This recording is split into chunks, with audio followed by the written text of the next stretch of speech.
واخيرا واعتقد انه ليس اخيرا رجعنا للسلسله اللي بنسمعها كل يوم اثنين وخميس، السلسله اللي عاجبه كل متابعين، وهي سلسله ايقاف قيد نادي الزمالك. والنهارده معانا شيكو بانزا. شيكو بانزا راح اشتكى نادي الزمالك في الفيفا انه ما بياخدش دولاراته في ميعادها، انه ما بياخدش دولاراته اللي الزمالك ماضي عليها. الفيفا طبعا يعني من غير ما تفكر ايه، انا اصلا ما اعتقدش ان هو قال لهم، هو بس قال لهم انا كنت بلعب في نادي الزمالك وقفوا لهم القيد على طول. لا ولسه بقى اخوان بيزيلا والرجاله كلها، مش عارف والله كابتن حسين لبيب يعني واخدنا ورايح بينا على فين.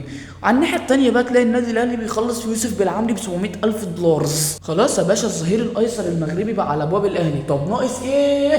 ناقص التوقيع. طبعا انا مش محتاج اقول لك بقى بسم الله ما شاء الله، يعني فاهم، سرعه، عرضيات، يعني علي معلول القادم. شيلي بقى في حامد حمدان، كله عمال يقول لا حامد حمدان زملكاوي، واللي يقول لك لا حامد حمدان اهلاوي. حامد حمدان دول الاثنين غلط اصلا. حامد انا بيراميدزاوي. الزمالك عايز يدفع لحامد حمدان 20 مليون والاهلي 30 مليون، بيراميدز داخل ب 50 مليون.